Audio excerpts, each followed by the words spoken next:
Hi, Jay here, and welcome back to the channel. You may have seen another video on the channel where I said, is this the most practical tow float in the world? And at that point, that really was what I saw the most practical tow float in the world. Well, I'm here to tell you, I think there's one that's even more practical now. It's the Puffin R35 Rucksack Tow Float. Now, the great thing about this is it's both a tow float, it's a huge 35 litre dry bag, but it also doubles up as a backpack. Now, the difference between this one and the one I had before is this has a larger capacity at 35 litres. It's absolutely huge. My old one was only 30 litres. Another difference is this one's made out of RPET, which is recycled plastic, so it has less of an environmental impact. I love to cycle or to run to a lot of my swims. This is perfect for me. So today I'm going to cycle to my swim, have a swim, and then carry on cycling. When I'm cycling with them, I do close it in the opposite direction from where my back will be. This just makes it a little bit more comfortable to wear on your back. Okay, I need to put my bike together and it's time to hit the road.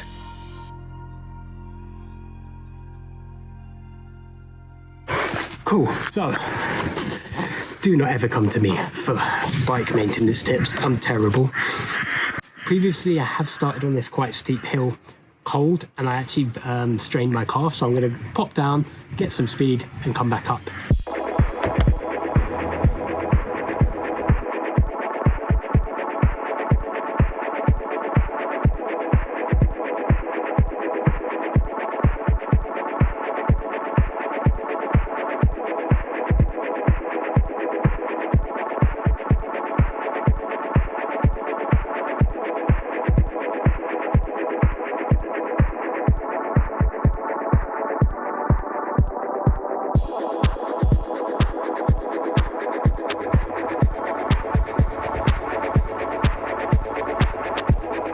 So here we are. That was 6k of cycling, some lot of hills, quite hilly, but it's absolutely perfect conditions here for a swim.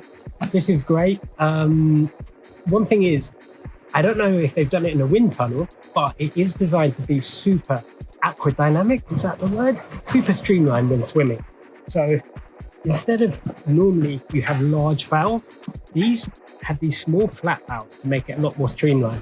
And the shape is meant to be streamlined. So I was in the aero position a lot, but compared to a lot of backpacks, I'm sure it's probably a lot more aerodynamic than most.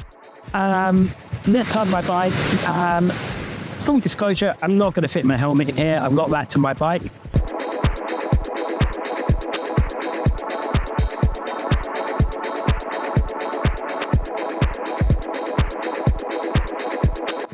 Now, one thing I always say is, if you're prone to cramping in the water, eat a banana. It really helps to save off cramps. And I saw a reel on Instagram the other day, I think it was a baseball player. We say, he had a cramp, so he ate a banana. And the interviewer asked him, why do you eat bananas? He says, monkeys never cramp. And so, eat a banana because monkeys never cramp.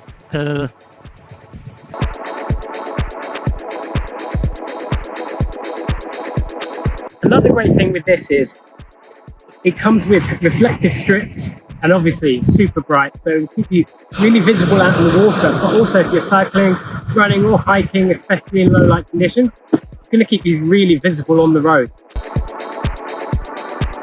Another thing, which I didn't realise at first, it's got a whistle on it. Don't want to do it too loud. So if you get into trouble out there, you can easily attract attention.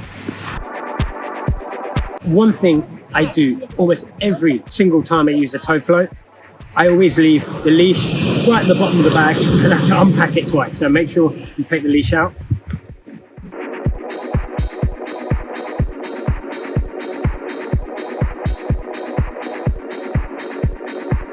Don't forget your socks. I always keep my socks on when putting on my wetsuit. It really helps sliding your feet through.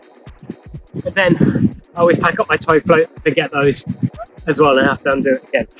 Now, the other thing I always forget every single time I've had a backpack tow float is to take off the shoulder straps.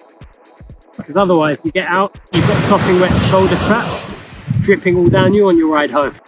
My photochromatic goggles adjust to the light, perfect for a day like today where it's got cloud and then sun.